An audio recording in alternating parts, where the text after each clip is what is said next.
मित्र हो, नमस्कार.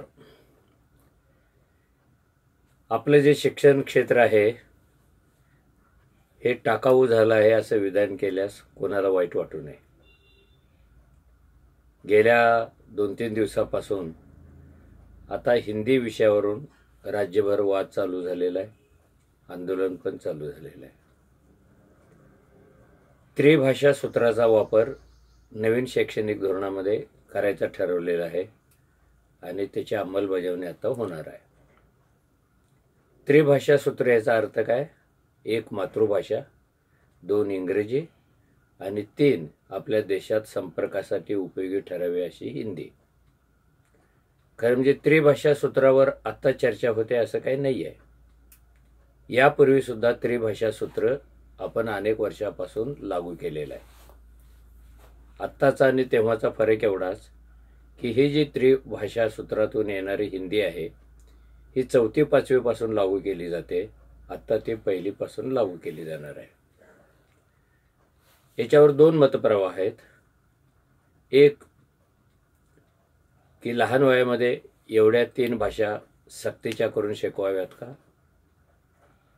आणि त्याला उत्तर असं आहे की या वयामध्ये मुलांची भाषा शिकण्याची क्षमता खूप असते, त्यामुळं त्यांना याच वयामध्ये या 3 भाषांचा अभ्यास करणं सक्तीचं करावं. आणि दुसरा मुद्दा असा आहे की ह्या त्रिभाषा सूत्रामुळं आपली जी मराठी भाषा आहे, मातृभाषा आहे, तिच्यावर या सक्तीचा परिणाम होईल. हिंदीला विरोध कोणाचा नाही आहे, फक्त ती सक्तीची करू नये आणि 1लीपासून करू नये असा एक मतप्रवाह आहे. आणि ह्या दोन्ही मतातून आपलं शिक्षण प्रवाह एकदम आता ढवळून निघालेलं आहे. आपल्या शिक्षण व्यवस्थेचे एक वैशिष्ट्य आहे आणि ते पूर्वीपासून कायम राहिलेलं आहे. ते म्हणजे शिक्षण व्यवस्थेत जे काही बदल होतात, अभ्यासक्रमामध्ये जे बदल होतात, परीक्षा पद्धतीमध्ये जे बदल होतात, ते बदल होतच राहणार आहेत. जगभरात ते होतात. मग ते भाषेचे असोत, कंटेंटचे असोत, बदल तर होणारच आहेत. कारण शिक्षण हे प्रवाही असावं लागतं, काळाशी त्यानं जोडून घ्यावं लागतं आणि काळाच्या पुढचंही त्यांनी पाहावं लागतं. त्यामुळं बदलाला कोणाचा विरोध असता कामा नये.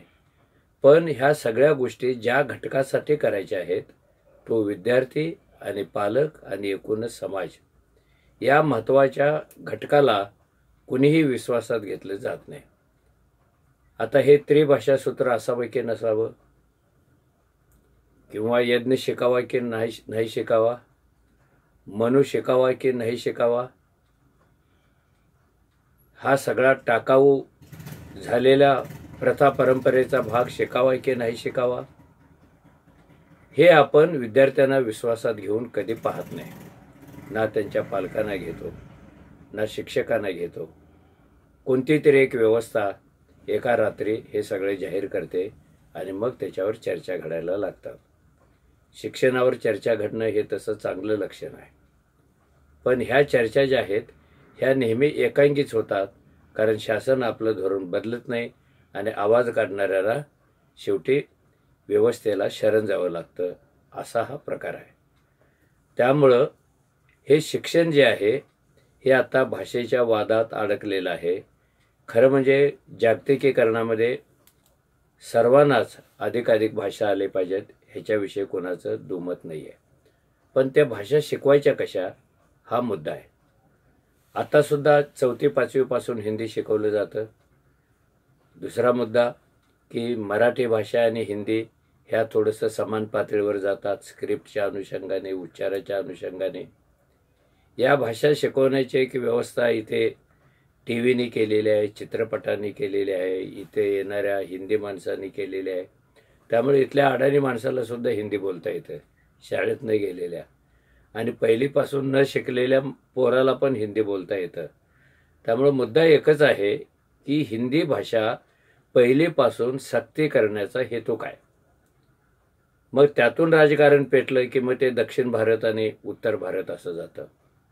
हिंदी ही उत्तर भारताची आहे आणि उत्तर भारत सातत्याने शेकडो वर्षापासून आपली संस्कृती दक्षिण भारतावर लादत आलेला आहे.